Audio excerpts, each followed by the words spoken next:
Hey guys, Les here, and today we've got yet another review.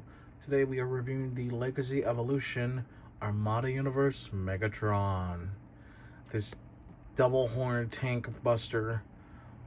Well, not tank buster as in like, yeah, no, this dude's a tank.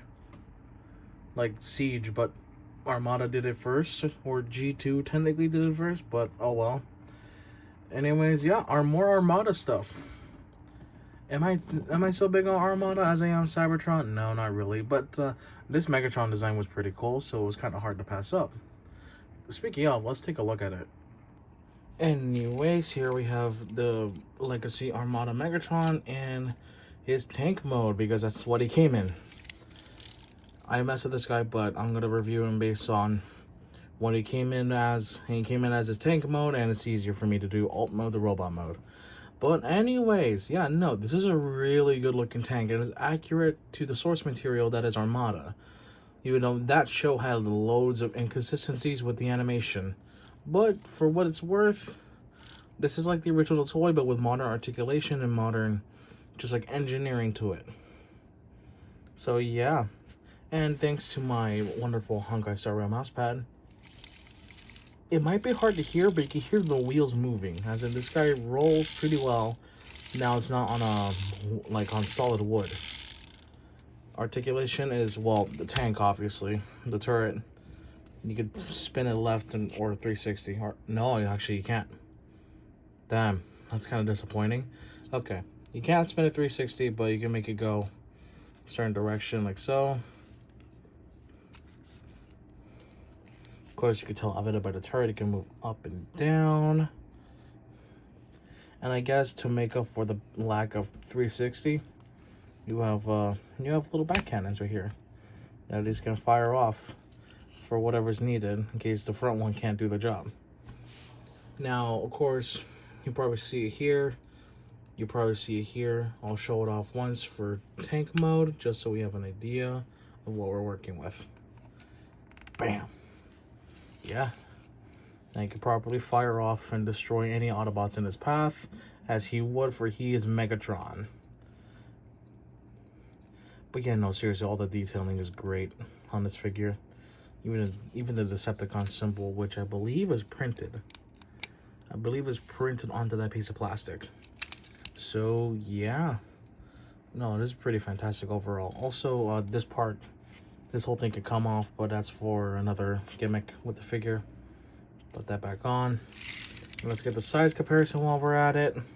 Let us start with Legacy United Windblade. Yeah, no, she's pretty small. I'm going to be comparing mostly deluxes. Here he is next to Nightbird, who has a better time rolling now since it's on a mouse pad. And we have also Mirage. Yeah, no, these guys are tiny in comparison.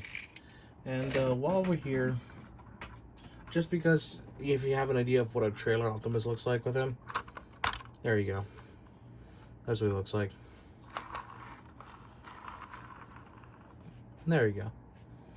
Alright. Without further ado, let us take on the transformation for this guy, which, if I remember correctly, should be pretty easy. Although you can kind of see the shoulders, spoiler alert, the shoulders kind of have some issues with it. But, yeah. Let's get on with it. Bang. Okay, one little detail I should probably mention now is that, his head's right here, and it makes it look like a crab. That might just be me. I just wanted to throw that in before transformation. Alright, here we go.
And after a rather simple transformation, we finally have Megatron in his alt mode, or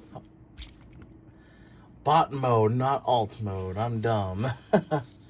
And yeah, one thing I cannot express enough is an issue I face immediately is the shoulders kind of going like that.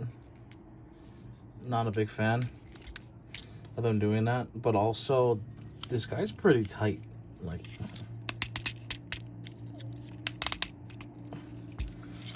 those are ratchets. These things are tight beyond belief. But yeah, no. Let's go on to details first. Everything you see in tank mode is going to be here in robot mode as well, which is very much on par with the design for Armada. What you see is what you get, but this guy is pretty good, all things considered. He just had to get a modern update, and there you go. He was well done. Everything locks in. Everything is tight except for the shoulders, which is a bit irksome, but whatever. Yeah, no, this guy does a little thing here that used to be in the original toy. Used to be move the head down, move the head up whenever you change it from alt mode to tank mode. But you saw in the transformation, the way they replicated that is just a flip out panel right there. And yeah, look at this dude's face. This dude looks menacing. He's got the giant crab horns, the crab claws, or whatever the hell you call them. They're like mandibles. But yeah, no, this guy is pretty solid. Another thing I don't get is the weird hand design. Like, yeah, I don't get it either. But he does share a gimmick. Or not share, but he does have a gimmick with besides his arm cannon. Probably noticed earlier I said that this can be removed. And let's use this hand for it. But you can flip his hands in and then just plug it. And then just plug it if you don't miss it like me. And yeah, now he has a tiny little arm cannon that I don't know what purpose that does in the show or in the original toy. All I know is just there. These shoulders are getting annoying. But yeah. And to recreate the Minicon gimmick he had, let's just move the arms out while I'm at it. And let's move everything out. And then we should be able to kind of twist everything. Like so. But then we should also be able to twist the upper part of the torso around as well, I think. Yeah, it's just tight. Oh, okay. There we go. And then you can have this be a thing. And yeah. You can't turn it all the way 360. I'm assuming it's because that would look very wrong had this been directly in between his legs. So of course you can always pull it like that or like that. Probably just keep it at an angle. And then you can recreate the little Minicon gimmick that he had where you can have it activate and this would have been firing a missile of some kind. But in this case I've only got blast effects. And let's just put this one here.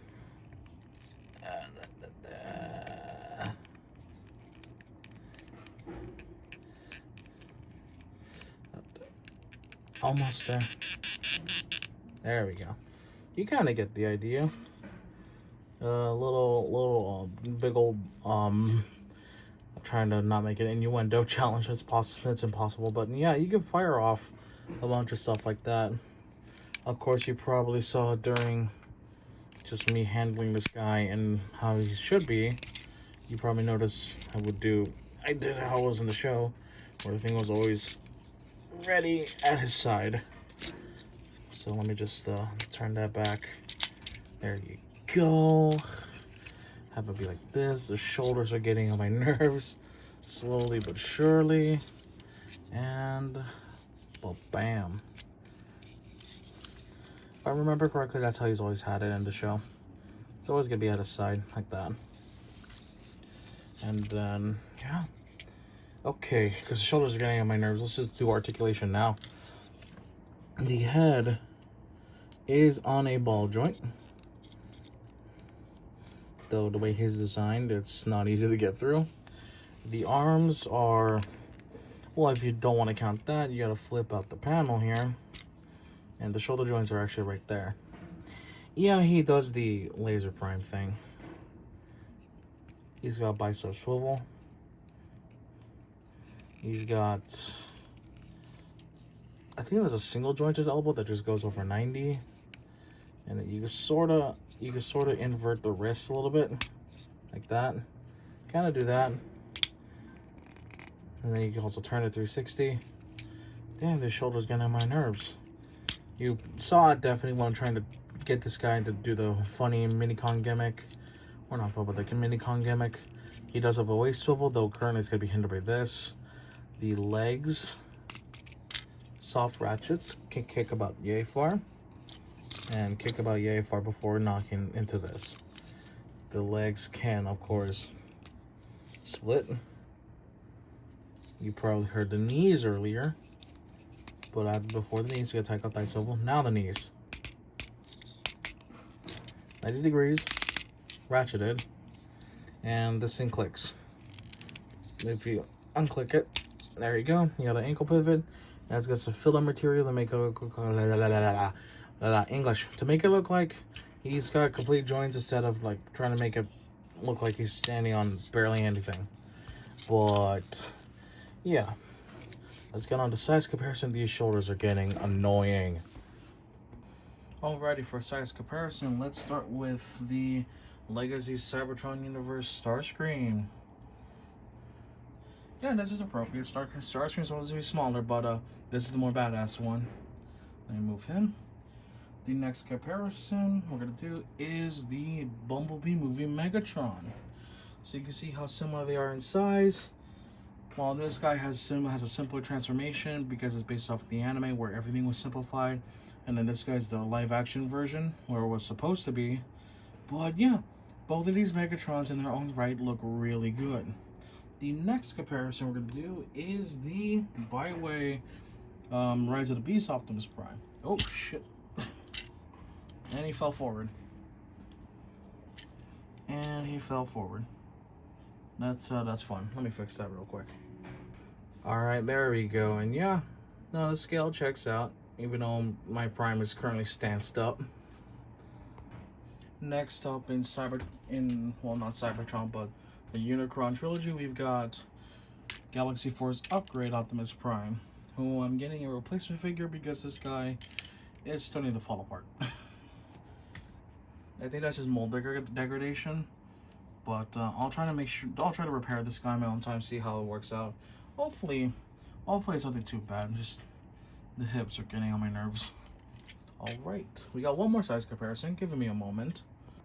And then last but definitely not least, because this is his arch nemesis, we have the Legacy Armada Commander Class Optimus Prime. Yeah,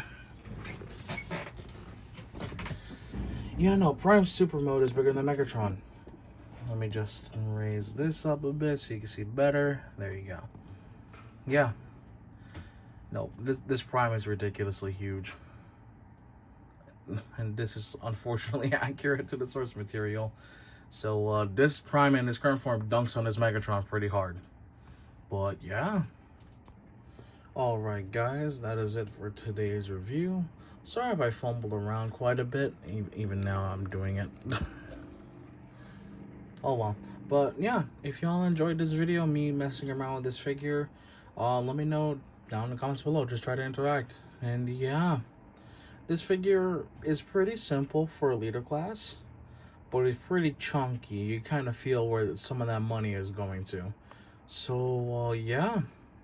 I'm gonna have to deal with the shoulders at some point. That's like my only big complaint with it. But otherwise, yeah, this figure's pretty alright. It's pretty alright. What figure will be coming up next? I have no idea. It depends if I can ever find another one that A, I think looks cool. B, I could probably do a decent video on. Yeah. But yeah. I guess in that little ramble, the way I collect figures, just whatever looks cool to me. That's it. Some figures are objectively terrible, but they just look cool to me and I want them in my collection for whatever reason I may have at the moment in time. But anyways, guys, back to the outro that I can't do properly. Like, comment, subscribe, y'all enjoyed. I'll see you guys in the next video. Take care.